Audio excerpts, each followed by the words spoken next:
pleasant welcome to another edition of the program Familiarize with the Law, coming to you from Star Television, Channel 21, where we broadcast live from our Media One Center, 3 Mama Street, both Fields in Freetown.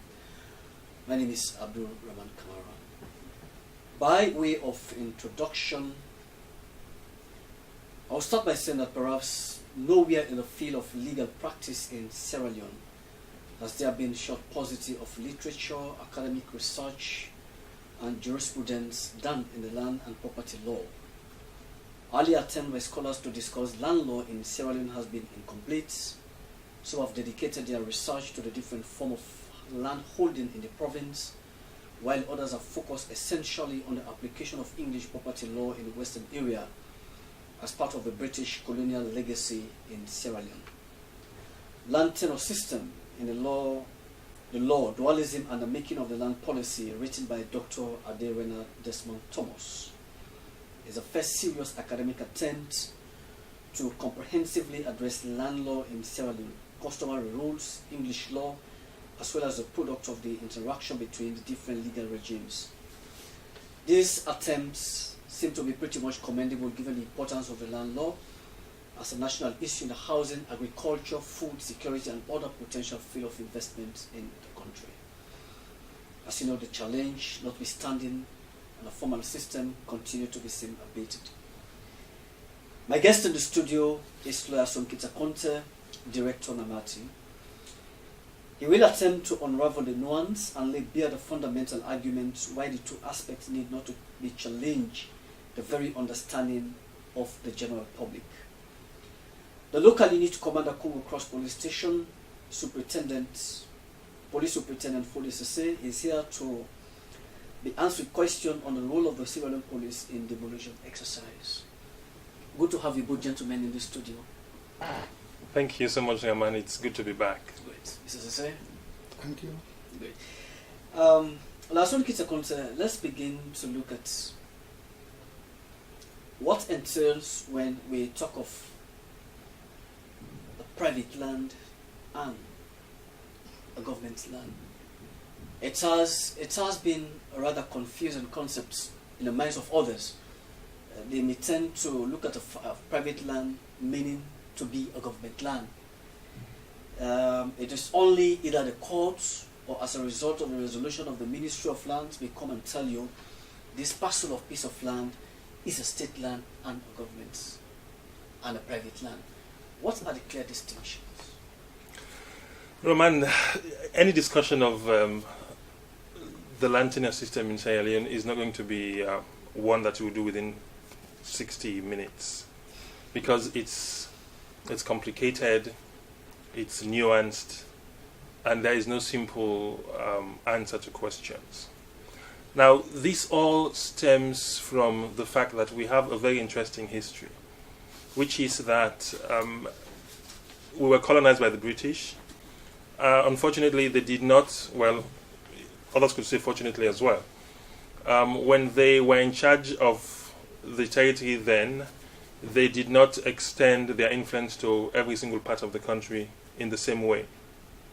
And so in Freetown, which was the colony, they had direct application of British law and system of governance. Now, in the provinces, which remains to be the biggest area of land space in Sierra Leone, they allowed the customary rules of the tribes that were inhabiting those places to continue without any serious interruption. And so what we ended up having at independence was essentially a country with two legal systems. Okay? In Freetown, the former colony, we had the direct application of English law, which means that you would have concepts of individual private ownership of land. You would also have concepts of state ownership of land, but I'll come to that later. And then in the provinces, you have customary rules applying to how land is governed, how land is owned and transmitted. So essentially, that is where we would trace this divergence in the tenure system, and that's where the issues began actually. Now, one thing I must state clearly here is that when the British declared what is now Freetown as a crown colony, they did an interesting thing. Now the jury is still out there whether or not what they did, whether or not what they did was legal. They claimed the land for the crown. Basically, they said this was crown territory, this was crown colony. So essentially, the entire land space within the colony became the property of the British monarch.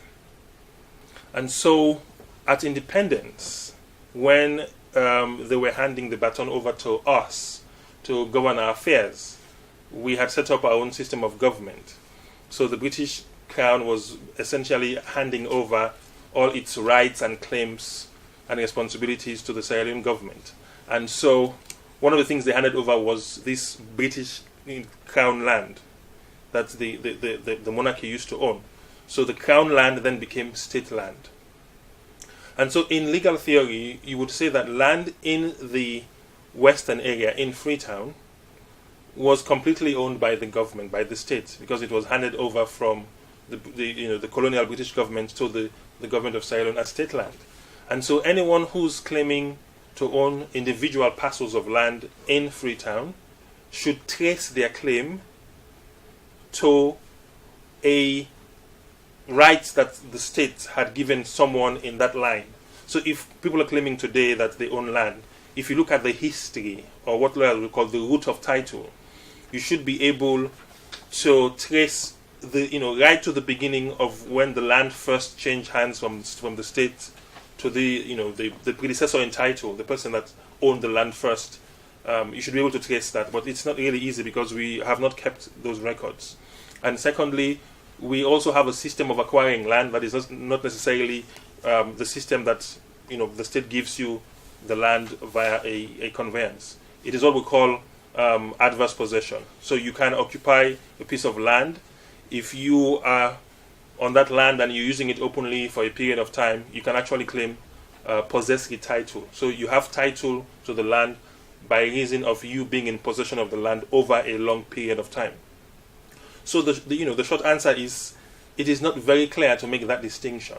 Now, in principle, state land is land owned by the government, by the states, which the government uses on behalf of the states. And private land is land that is owned by an individual, and that individual has a bundle of rights over that land. They can sell the land, they can lease it, they can give it away as a gift, they can leave it as in a will for their children. They have the private individual has the overall rights over the land because it belongs to them, and that is allowed under English law, because English law allows for private ownership, individual ownership of land. Now that is in sharp contrast to customary rules.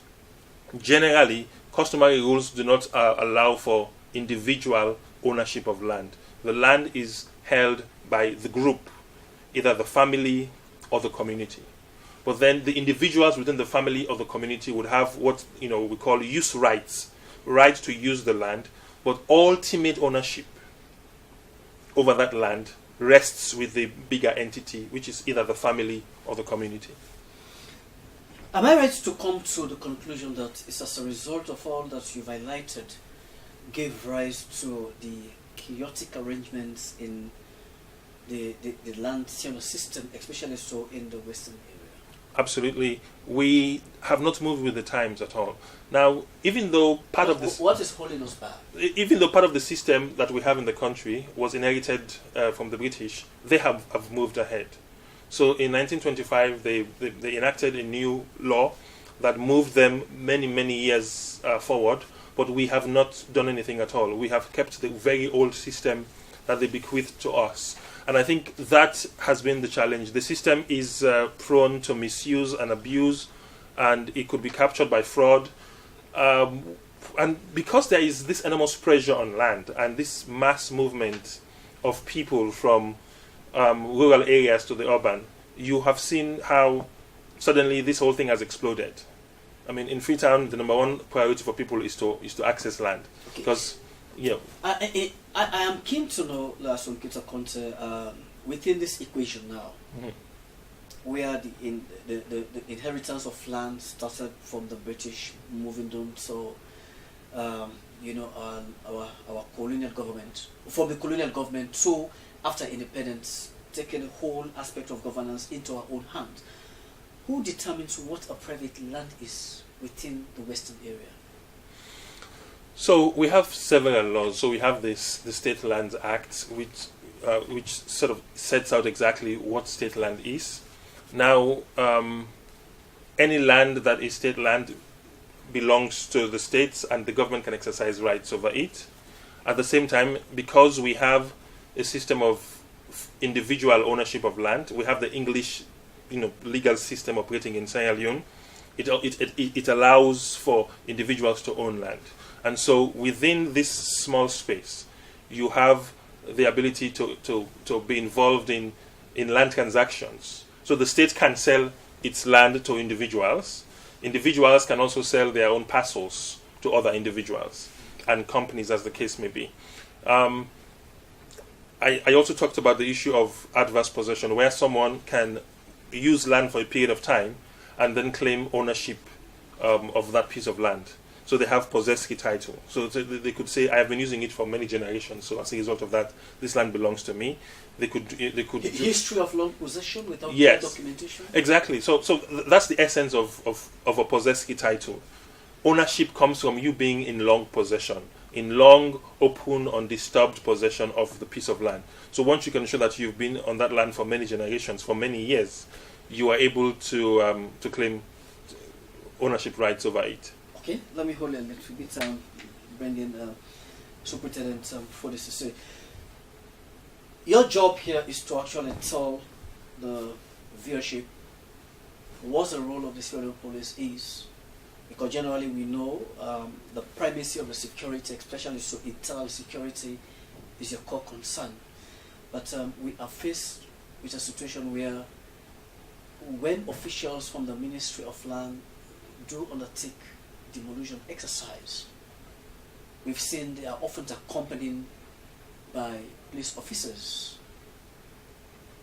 in most cases OSDs. I am keen to know, in the first place, whether there is this request being made by the Sierra Leone police when an action is about to be taken on demolition. You do request for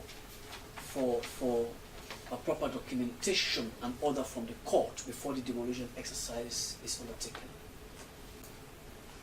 Thank you, Mr. Moderator. I want to make it very clear here that the issue of demolition of land is not primarily done by us.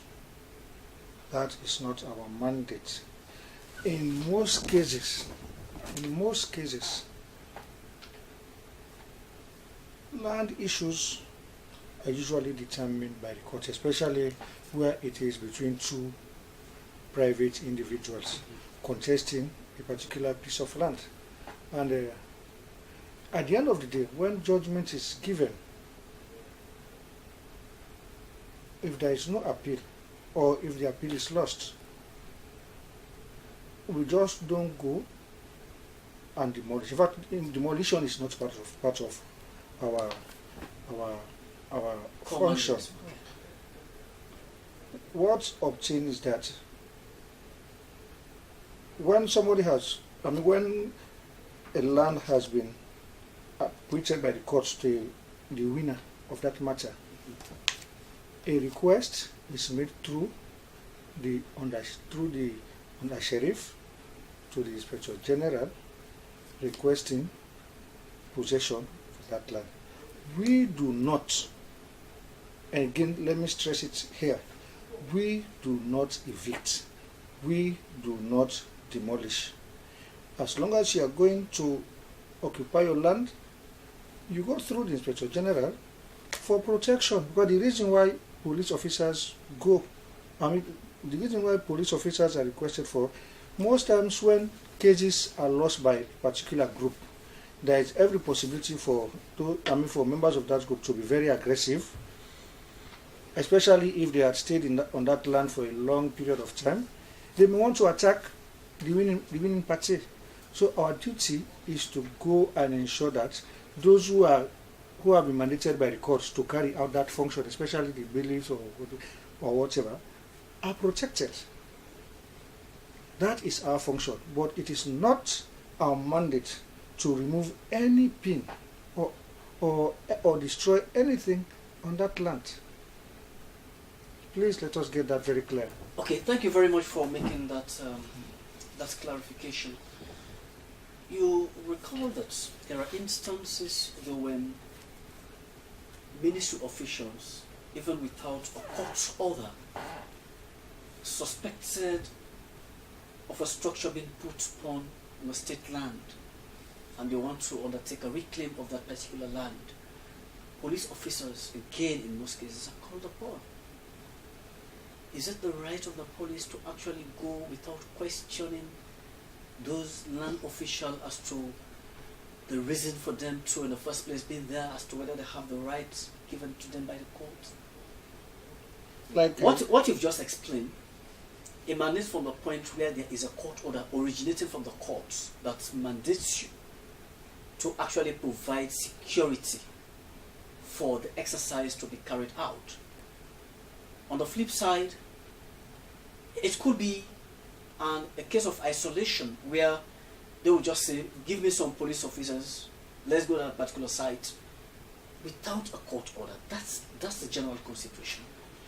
Please let not make this as simplistic as you are implying.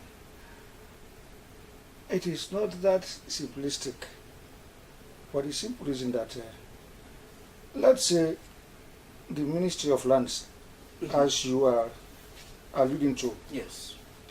decides to to take possession of a particular area. Mind you, every MDA has its own core function. For instance, when it comes to agricultural issues, it is the Ministry of Agriculture. When it comes to security issues, it is the Ministry of Internal Affairs or the Ministry of Defense. When it comes to land issues, it is the Ministry of Lands. They will take the lead in that area. And I want you to know that you cannot, especially in Freetown, you cannot completely own a piece of land without going through the Ministry of Lands. Because at the end of the day, they have to regularize or regulate your papers. They do your paperwork. So there is no way you can divorce the ministry from doing, from interfering in land issues, especially where there is some perceived problem. But having said that, it is their right, like any other MD or like any other person, group, to request assistance for police. But when we go there, it is not our duty to demolish. That's why, some years back, if you can recall, when some exercise was going on at this Grafton Road, there are police officers there. But did you see any police officers using a sledgehammer to break down buildings? No. Did you see any police officer in a caterpillar machine pulling down structures? No. Our own function is to ensure that the exercise is carried out in a secure manner with minimal or with little or minimal, or no loss of life or that the situation goes incident free. If you have issues with the procedure or the action of the Ministry of Lands, then you are at liberty to seek redress. We will not do the job of the Ministry of Land. For instance, you may be here. If you feel threatened or you feel that you are not too comfortable, you want police intervention, not what should stop you from asking for police protection. But that does not mean that when we come, we are going to do your journalistic work for you. We will do that. So,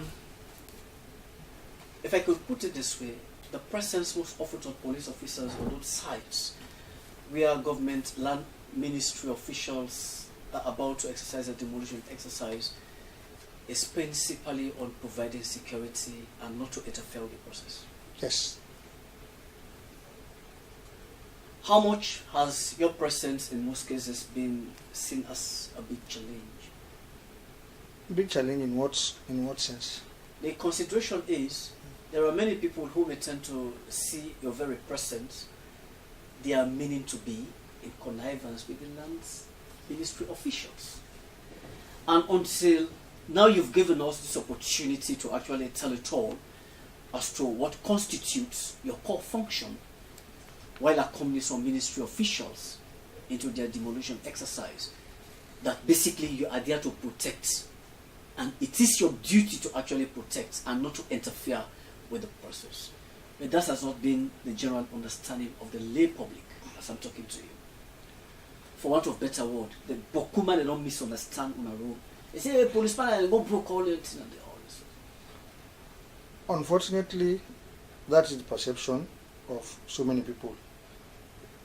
But like you said, it's a perception, and everybody is entitled to his or her perception. But your perception may not necessarily be correct, because we know what we are going out there for. We know what are our limitations. We know what to do and what not to do in such situations. So it's just a matter of sensitization. That's why most times when you come to us, in fact, especially if short cases go through courts, we do not even encourage lawyers to go to us directly. Hey, I don't win this case in a court for behalf of my clients. They are one for go do it, so thing at so place, so one for like people. We tell him or her no, go through the right procedure. So the right procedure, where do we, in this case, the court? Yeah, if the court has given judgment in favor of one party, it is incumbent on the other party to go through the office of the under-sheriff, not so? Yes, the under-sheriff will then inform the sheriff of the High Court of Sierra Leone, who happens to be the Inspector General of Police. Okay. Now, Kita, is it a normal practice when a lawyer would have won a matter in court in favor of a particular parcel of land to confront the police, as he dismisses it quite rightly, to tell them that,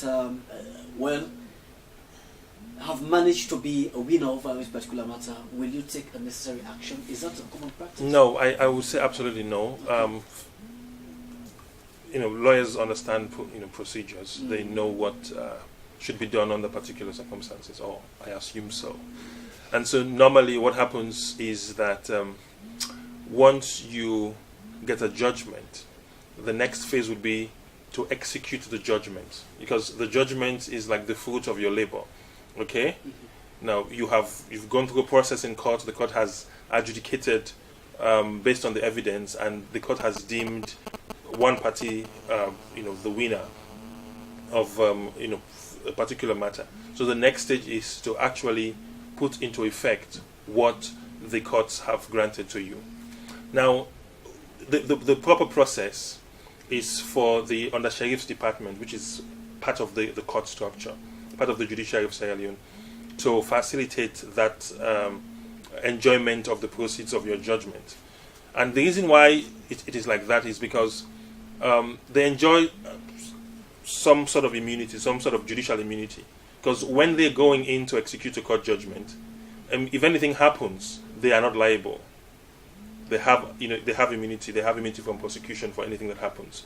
The police does not have that in that particular context. That is why, as my colleague has said here, they cannot be involved in the actual execution of a court order or judgment, because that's not their function, and they don't enjoy that immunity that the judicial officers, like the bailiffs within the under-sheriff's department, enjoy. And so the actual execution is done by the bailiffs of the under-sheriff's department. The function of the police is to provide security, because as he mentioned, it is not a simple or easy issue when it comes to land matters. It is emotive. People normally would have invested a lot of money into it and time, and so they would feel very strongly, and sometimes would want to challenge the court officials who are executing the court judgments. They would want to prevent them from doing so. So you may find situations where people would resort to stoning or attacking them with sticks and things like that. Where the stick of the Sierra Leone police comes in. Exactly. So the presence of the police is to ensure that these personnel undertake their job free of fear of violence from whoever would want to harm them. So essentially, that is what normally obtains. Now, the key thing, however, is in the ability of the police to provide that security whenever there is a request. Now, I understand from many litigants and from many people within the judiciary as well that they find it difficult to get the police to provide that security, to play that role when it comes to executing some of these judgments. And it takes a long time. And they would have, they will tell you they have operational issues and things like that. And so it would not allow for the speedy execution or enforcement of judgment. So I think that would be one key challenge that litigants have been facing with respect to the enforcement of judgment, because the bailiffs would not go into a situation that is potentially violent without the protection of the police. So they would need the police to be able to go and put certain persons back into possession. But if the police does not provide that security, then it prevents them from doing their job.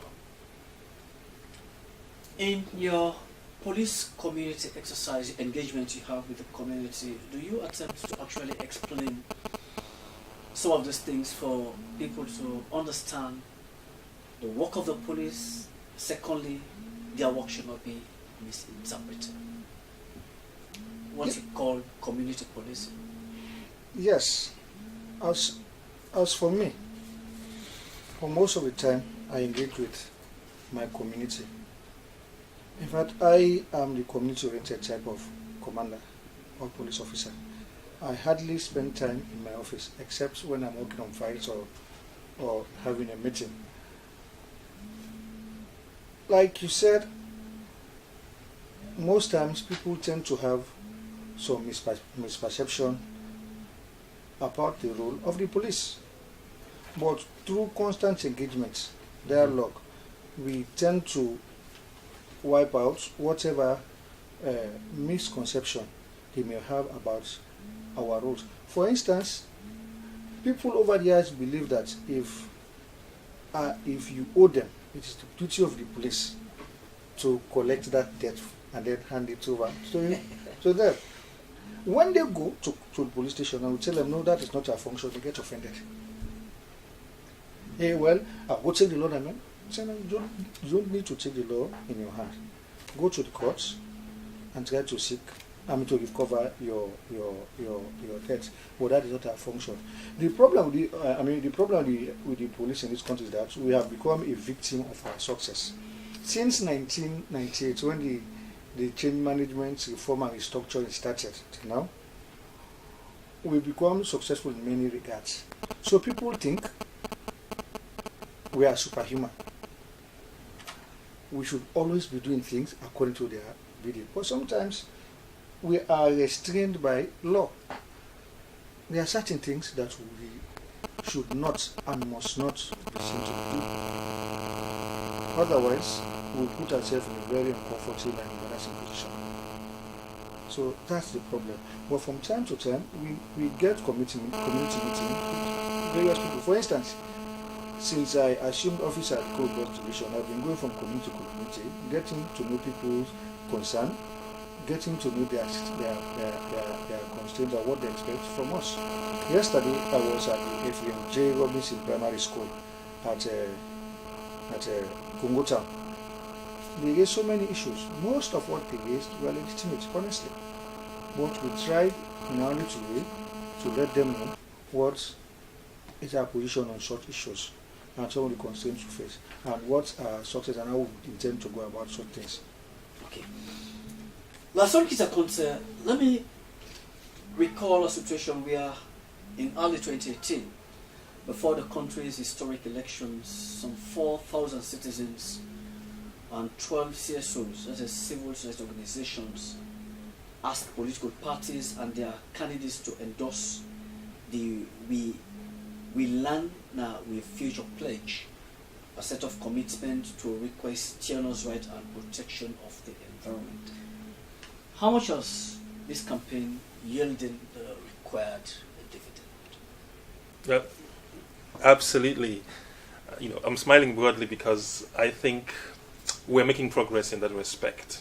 So as you recall, the land situation in the country is desperate. We need to get a handle on it as fast as we can. We already have a land policy in place which was adopted in 2015 and unveiled in 2017.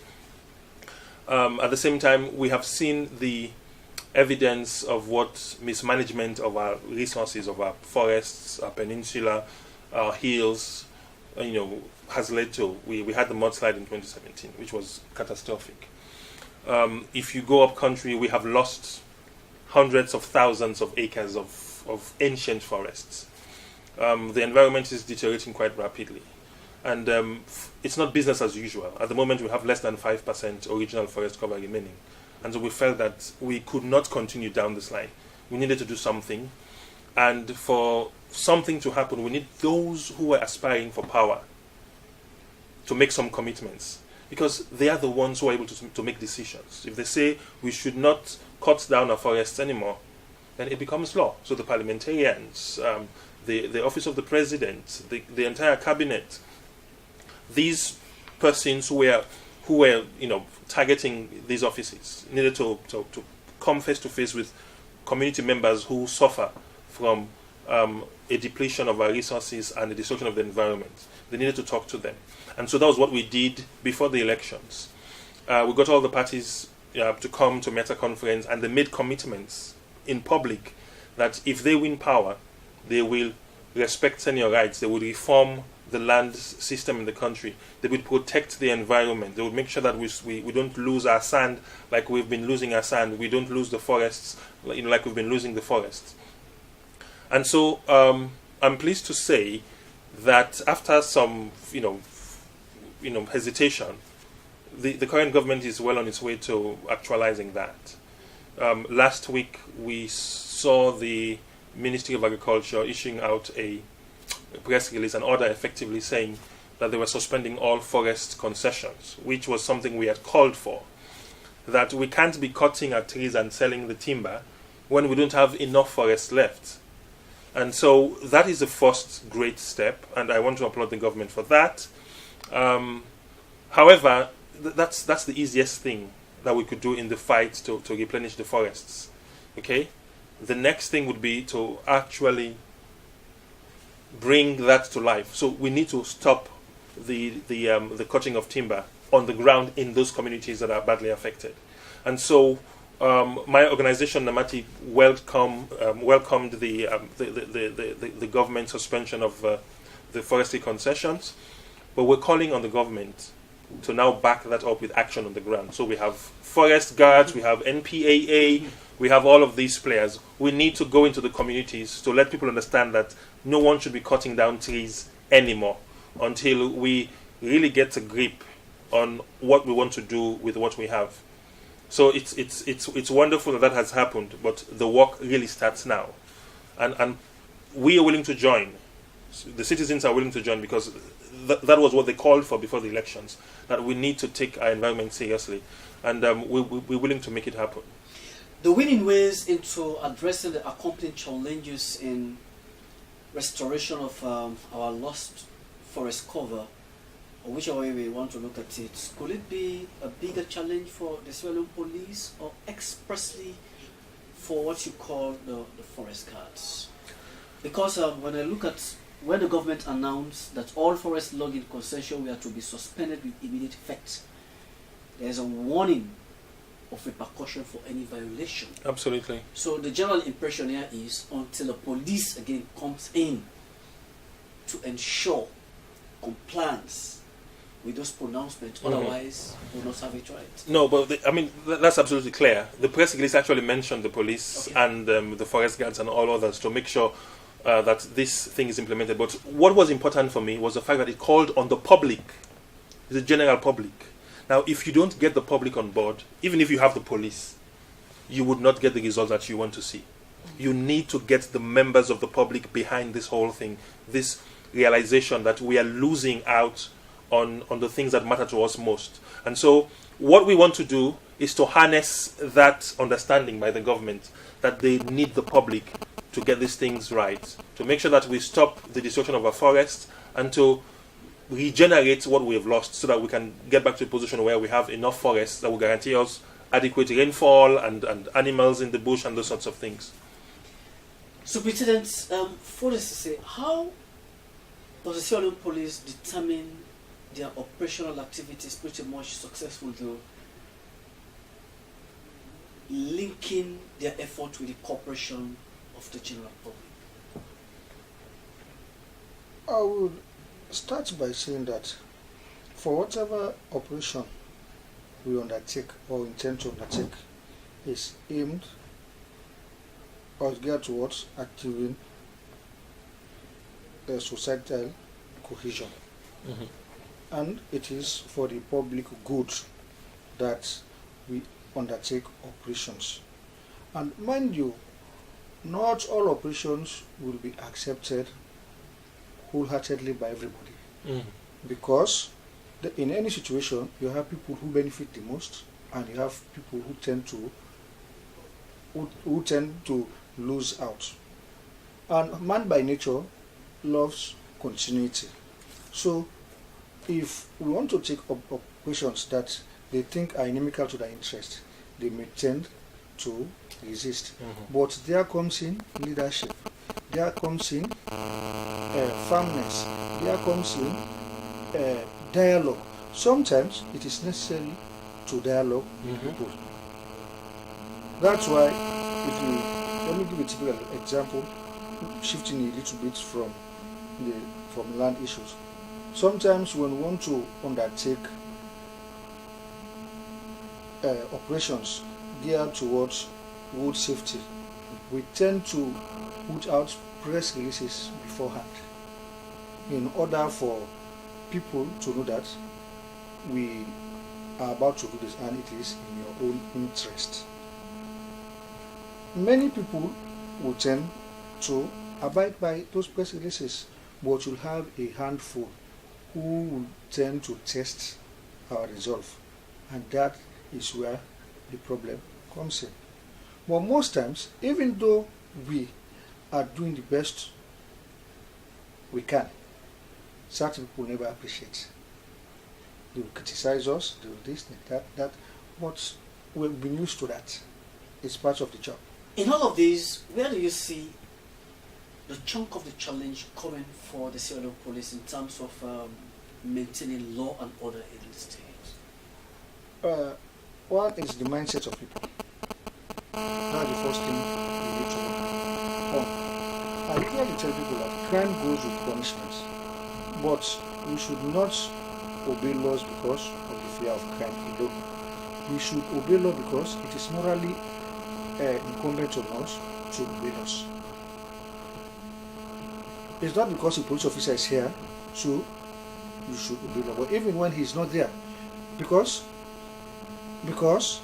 if you tend to be disregarding rules, you tend to be disobeying laws, you'll be setting in motion a very dangerous precedent for others to emulate. And then at the end of the day, society will get, there'll be a kind of breakdown in law and order. So that is one of the things. So that we need to get a positive mindset in the minds of our people. That look, in as much as crime goes with punishment, but don't wait until you are punished. Be law abiding, because if you do that, society will be at peace with one another. The other challenge I will mention is okay. Let me stop there for now. I don't want to. Okay, Lason Kita, I'm just looking at your piece written for us, widely circulating in the dailies. What next for Sierra Leone's endangered forests? Asking a question, and in it you commented on communities that bore the brunt of deforestation should be at the fore of rebuilding the environment. Yes. So basically it's like saying, what is your problem, Rahman? You know your problem better than I do. I can come in to assist you to solve the problem, but I should give you the leadership. I should give you the space to design solutions to those problems. And this is what we are asking the government to do in this particular case. The Ministry of Agriculture wants to review the framework within which it grants these forest concessions. Now, I am calling on them not to approach this as a purely technical function, Like, let's bring in the experts and then decide what the solution would be in Freetown at some hotel. No, it wouldn't work. For it to work, they would need to involve the public, specifically the communities that have been affected by, this large-scale destruction of forest resources. Now, it is absolutely important that they be brought on board as partners in determining how we want to deal with our environment in the future. And so the Ministry of Agriculture and the Forestry Division particularly needs to take that on board, that we need to go into the communities and listen to the people who have suffered from deforestation. Now, when you go out there, you talk to them, you see the impact of losing forest resources over many generations. People have to go long distances to fetch water, to catch bushmeat, to have other things, because forests resources have been depleted over many, over the years. So if you want to regenerate, you want to bring them back, you can't sit down and approach it as a technical exercise. You need to go on the ground. You need to devise strategies and solutions with the people, and we need to ask them whether or not they prefer for people to give the government a little bit of money and then go and cut trees that are hundreds of years old. Perhaps that is not what they want, and if that's not what they want, then let's listen to them. And the second thing I have called for is transparency. Now, the Ministry of Agriculture has been granting forest concessions to various businesses or individuals to go in and cut down trees. We'd like to know who those businesses have been, how much they've been paying, where they've been given these concessions for. Because if we don't get a sense of the problem, we won't be able to carve out practical, concrete solutions to those problems. But we would like to know which areas in the country are badly affected, where we can say we don't have any more forests left, or we have some forests we can save. That is important information that we would like to get and to share with community. So on that note, we have sent a right to information request to the Ministry of Agriculture for us to have that detail, so we could share with communities as communities prepare to be a part of this process to review the whole framework under which these forest concessions are given.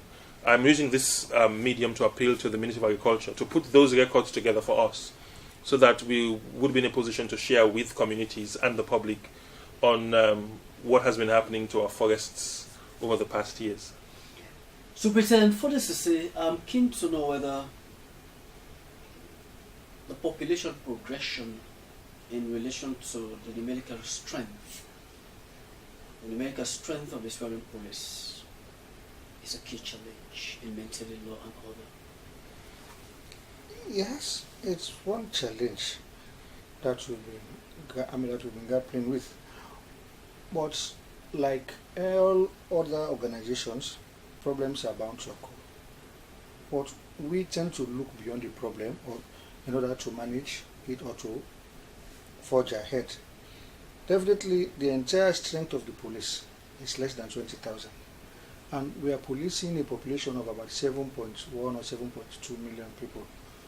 So definitely, you'll see a serious gap regarding the police-civilian ratio. But having said that, we have been doing our best. We've been trying to get around that problem. You'll never, all over the world, you'll never have the exact number of police officers to police a state. That is not possible, even if all the resources are there, because from time to time, population increases. That is a fact. But having said that, we realized that was why during our restructuring process, we introduced the concept of community policing. This is a system of policing in which the public and the police come together to address the root causes of crime and the fear of crime in order to ensure stability, law and order, and economic development in any state. Is this an international best practice? Yes, it is. And I'm proud to say that that is one of the areas that have been highly rated by international experts, including police experts. Even when our colleagues go on peacekeeping duties abroad, they see that Other people realize that we have a unique form of community policing, or we practice a unique form of community policing. But you should not be surprised. The reason is, when the UN was here, the UN family comprised different nationals, and some of these nationals helped in training the SLP or in rebranding the SLP. They came with their best practices, and at the end of the day, we synthesized all these best practices in order to get a unique blend or a unique brand of community policing. That is why you will see police officers hardly walk about with weapons. In some certain countries, you will not dare to walk without weapons. We go out, despite the challenges, we invite people, they come. Sometimes even in the midst of serious adversity, we restrain ourselves because of the community policing philosophy. And one of the benefits of it is that for those who have been working very closely with us, they know our limitations. They know what we can and cannot do. So it has been of immense help to us, and we intend to progress it further. Do you at times feel a sense of despair when public opinion tend to point out that, for want of a better word, they will tell you, but Lord, they work in this country if the police are actually ready for implement the policies? How do you feel at times? I am sorry to say that most times some people who utter such statements do not do so from an informed position. Sometimes some people do not say so from an informed position. Okay. The reason is that in the maintenance of law and order, it is a multi-sectoral endeavor. The police has its own parts to play. You have the criminal justice system, right? You have other areas, right? We are just a part of the criminal justice system. But if we do ours and others do not do theirs, then you cannot blame us entirely. Yes, there may be constraints. Yes, we may be faced with some moments of frustrations, but we have been trying our best. But like I said, in any organization, you will not see, you will hardly find one that is 100% problem-free. The constraints will always be there, but how you handle the constraint is what matters. That is what I want you to know. And again, if people are saying that if it is only the police, if only the police implements the law or work properly, then laws will be maintained. Well, to some extent, yes, but actually it is not entirely. It is not entirely true, because we have our own limitations. For instance, let me give you a typical example. You are working here as an employee and also as a journalist.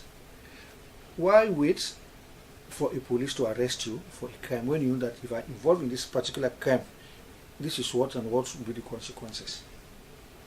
Why? Don't wait for that.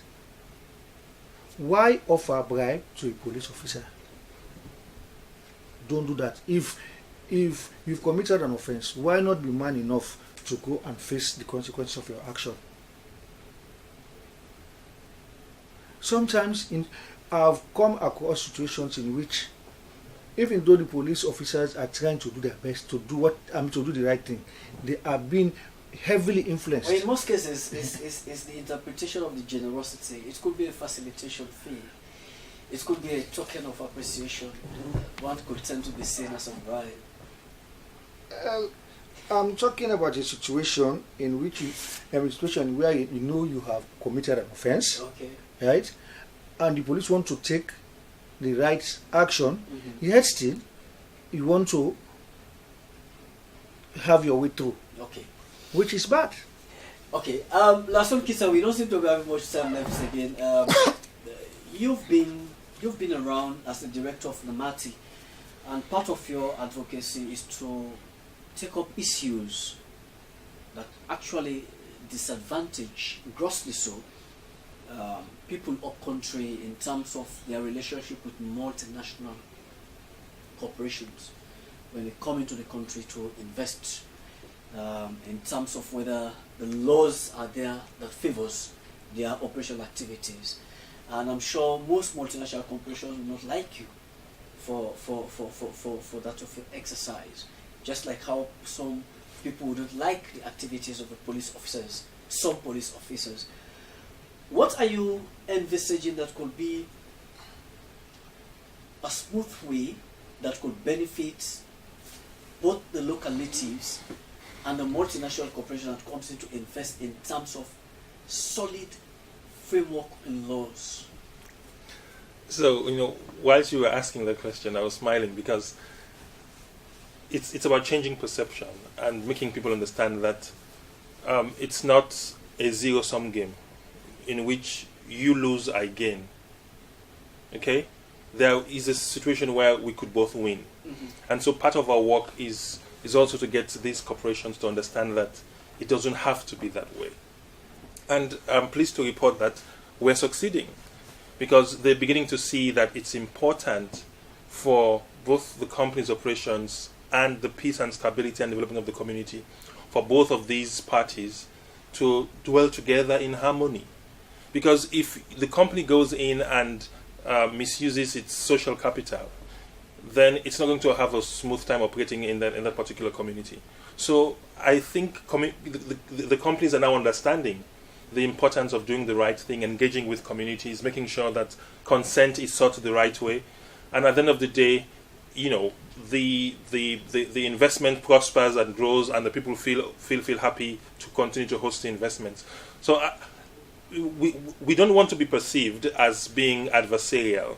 We want to be perceived as being partners in the pursuit of the development of this country. Because I would say this, all of these resources, these natural resources, the gold and diamond and bauxite and forest and timber and the fish, they belong to us as Sierra Leoneans.